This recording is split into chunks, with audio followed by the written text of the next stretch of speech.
everybody, so you know, your boy Chad went out to the pot store today and he got himself some little tools for his videos.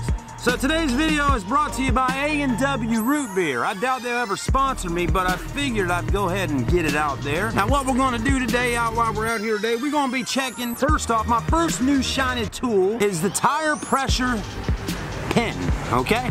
This is gonna let me know how much pressure is in a tire. If it's got low pressure, I can add air into the tire at no extra charge here at the Auto Buy Center. The next tool that I have here today is this. This is a tire depth checker. This is going to let me know what the actual depth of the tires are. So if the tires are bad, I'll be able to let my customers know. I do not exactly know how to use this just yet, but I'm going to learn on this first video. So you're doing it with me. The second tool, the most expensive tool that a used car salesman could ever buy, other than a nice three-piece suit, is this right here. A real car salesman's got to have one of these right here. This is a OBD II performance tool. And it's going to check and tell me what code the vehicle is throwing out. So if the check engine light is on, I will be able to let you know on YouTube what the deal is with this car. Yeah, your boy Chad's about to become a superstar thanks to these tools. So with that being said, let's get started.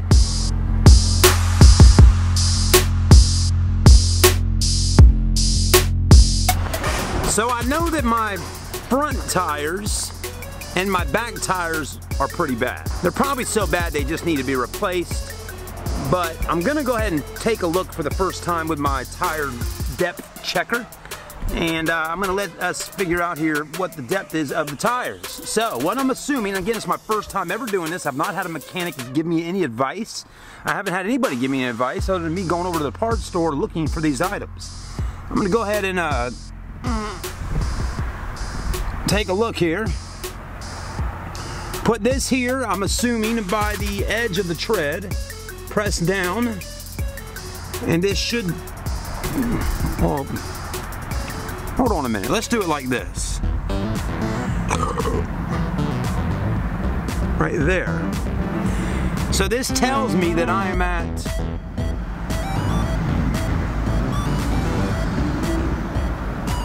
oh boy, millimeters. This is when mathematics really comes into play, because you gotta know what this stuff means. Boy, I'm not too smart, am I? No, we're gonna get there though. Chad's gonna get there. Hang on a minute. Well, one thing I'm learning right now is that towards the center of the tire, it goes down a little more. As I get closer to the edge, the tire is pretty much getting closer to being bald. But what this is saying here, and I know it's hard to see on this itty bitty little camera lens, but basically, I'm gonna go inside and I'm gonna talk to the mechanic about this. Stay with us. All right, everybody, so I went and talked to my friend in the shop, Mr. Ron, about this tire stuff here, and he gave me some great advice. What he said is, with this right here, he said that basically new tires, when you measure new tires up, it'll pop up 30 seconds, basically 30 seconds of an inch, okay?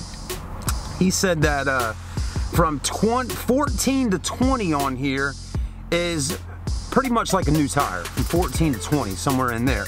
He said if it's coming in around 5 or 8 and less, the number 8 and less, he says, that means you should be getting some new tires, okay? So he said most car dealerships, like new car dealerships or tire shops, if you go in and your tires are like an 8 and under, they're gonna automatically recommend you need to put some tires on your vehicle. He said also you should take this thing and start from the center and move your way out and in just to see, you know? But where we came at today was the number 6 on the inside, and we got down to the number 3s and 4s on the outsides. And as we know on these tires, they're pretty bald, so they need to be replaced. All right, everybody, so for my next task here with the Buick, I'm gonna go ahead and get the car running. Gotta get the key. Man, I tell you, I'm sorry guys, I know I'm sometimes a little backwards on my videos, but you know, it's just how I do them. I like to vlog, and I don't like to do too many crazy cuts and edits and all that fancy stuff. So sometimes the videos are a little longer than most, but hey, as long as we get them done, right? Now we're gonna go ahead and crank up. Now one thing I'm noticing on this car is that there's not a check engine light, there's just a service engine soon light. Well, I got this brand new OBD II sensor here, or whatever this is, computer module, and I'm just super excited to use it, you know? It's just like a new toy for me. So even though it doesn't have a check engine light, but it has a service engine soon light, I'd like to see what that means. Let's see if that'll work. All right, everybody, so I've been told that where you're checking is up under the dashes of cars. And, well, somebody already left this one already sitting out here for me. So that made things a little easier for me to find it.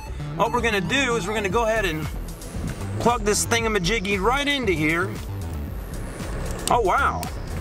And once it's plugged in, we have power on our scanner. So,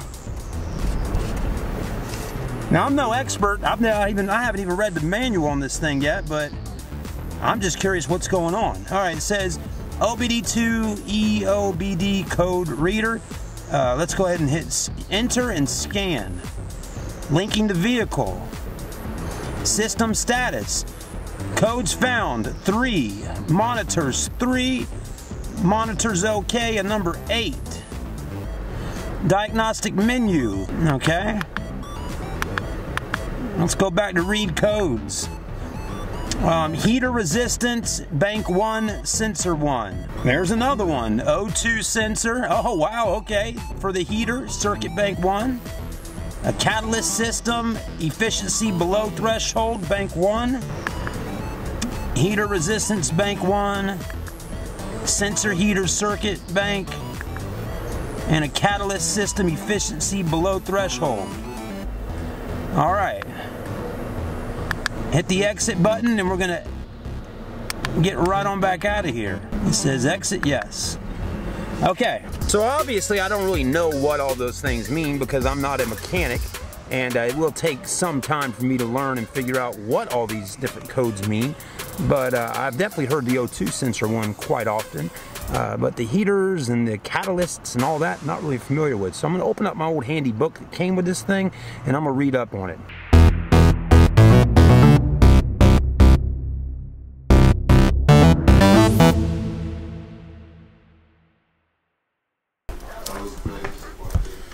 The Buick Rendezvous. Yeah. Are you gonna be here? All right, everybody. Just gave the keys to the Buick Rendezvous to our detail guy, Matthew. So hopefully he will get the vehicle cleaned up within the next hour or so before they get back. I don't know. I mean, here's the thing too. You know, you got to remember, some people, they say they're coming back, but they may not come back. She may come back. She may not come back. But I know one thing. If my mom was buying me a car, I can bet your britches I'd be getting dressed like Mama said on the phone earlier, and I'd be getting my butt on back up here to get me a car. All right, everybody, we're back from our test drive on the G35, and our customer's here. Hang on. What's up, man? Hey, I was here with your mom earlier. I'm gonna park my car real quick. All right, they're here to see the Buick Rendezvous. People are here to look at the Buick Rendezvous.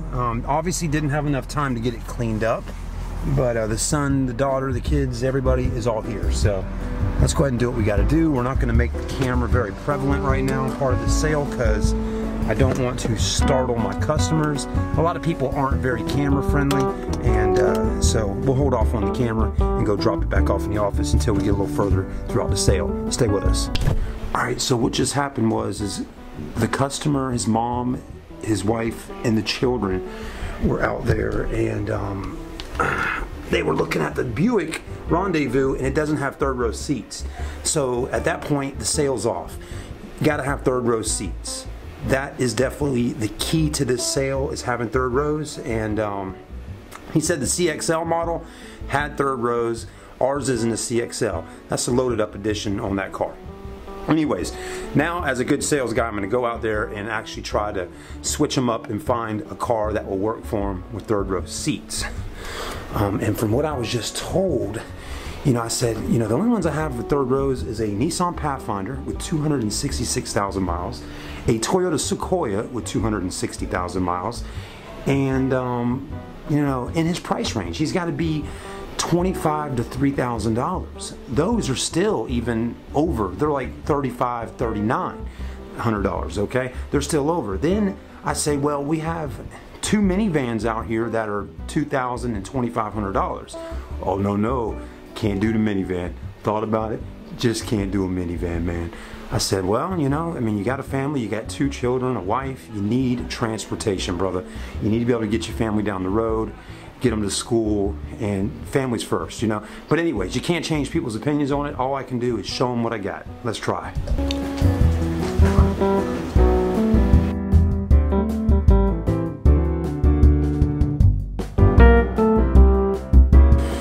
All right, so Mom just tells me outside, she says, look, we need 3rd row seaters, enough to sit 7. The grandparents are riding sometimes. You know, everybody's getting in. We got a 12-year-old daughter, a 4-year-old, and 2 dogs. We need 3rd row seaters.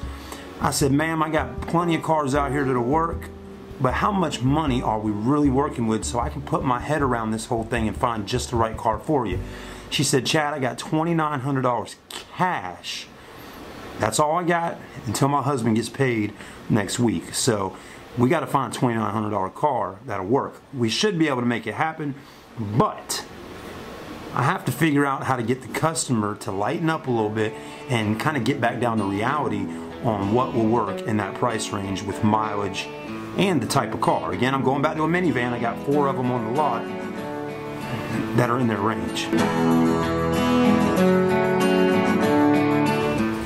Alright everybody, so we're getting there, right? We're finally getting there. Guess who just pulled in the parking lot? Dad pulled in the parking lot. The son out there is kind of giving me the cold shoulder. Mom is talking with me. The wife is talking with me. But the son is kind of, he don't act like he wants to test drive anything. Every car we look at, he kind of walks away from the cold shoulder. So, Dad just pulled in the Ford Ranger out there, and Dad says he's going to handle this. So let's get into it and see. I wish I could take the camera along with me. I really do. All right. Well, at least look outside, right? There's what we got going on out there. And look, so that's the family right there kind of moseying through the parking lot right now, looking at cars. So everybody's here before Thanksgiving now. Looks like the Pontiac just pulled back in. That's the car with all the rust on it, so that just pulled back in. And so anyways, they're out there looking. I gotta find them the right car. I'm hoping that Dad can put a little logic in there with the son and say, son, this is what we need to do. I hope so, because I want to sell a car really bad.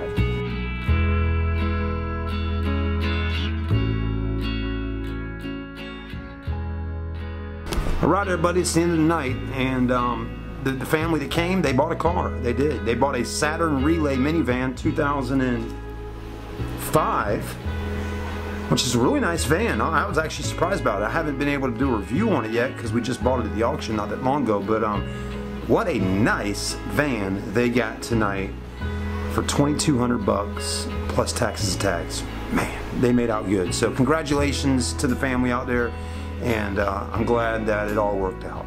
That's great. We'll talk about it more later. Alright everybody, so the day's over, and we ended up getting 1 car out today. The customer came on a Buick Rendezvous earlier, came back, and ended up buying the Saturn Relay. What a nice van, you know? Really was.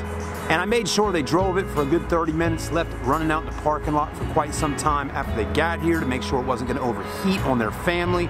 You know, really do want to make sure each and every customer is taken care of, getting the best deal possible, and at the same time getting a vehicle that hopefully won't break down on them after they leave. So I feel like my job was well done today on the Saturn Relay with the family. So anyways, finally there, you know, for a little while I thought the customer wasn't going to buy on the car, but he actually did. He actually kind of liked it. You know, it didn't look like your traditional Dodge Grand Caravan, because that was his thing. He's like, I just don't like the way minivans look, and he didn't like a minivan. So sorry to say, bud, but you bought yourself a minivan. He still got himself a minivan. But whatever, you know, hey, like I say, it's transportation, it's got room, and it was clean, it drove well, and hey, you got something to put your children, your animals, your family in, and get down the road safely. So congrats to that. Other than that, that's the end of the day. Today's Tuesday. Tomorrow is Wednesday. Then we're off to Thanksgiving and all that good stuff. So thanks for watching with us tonight here at the Auto Buy Center. I'm your boy Chad. And yeah, I'm trying to wait before we end the vlog to see what in the world is back there making all that noise. What is that over there? Let's see. Looks like an old Camaro back there making a bunch of rumbling and rambling sounds. Anyways, some of these guys that work here, they think they got race cars. Yeah, race cars, huh? I guess some of them do. But anyways, have a good night, everybody. Happy Thanksgiving if I don't see you again before the holiday. But I'm sure you will, because I'm going to keep making videos until the holiday's over. All right, everybody, have a good one, though. Thanks for watching. We'll see you soon. And like, comment, and subscribe.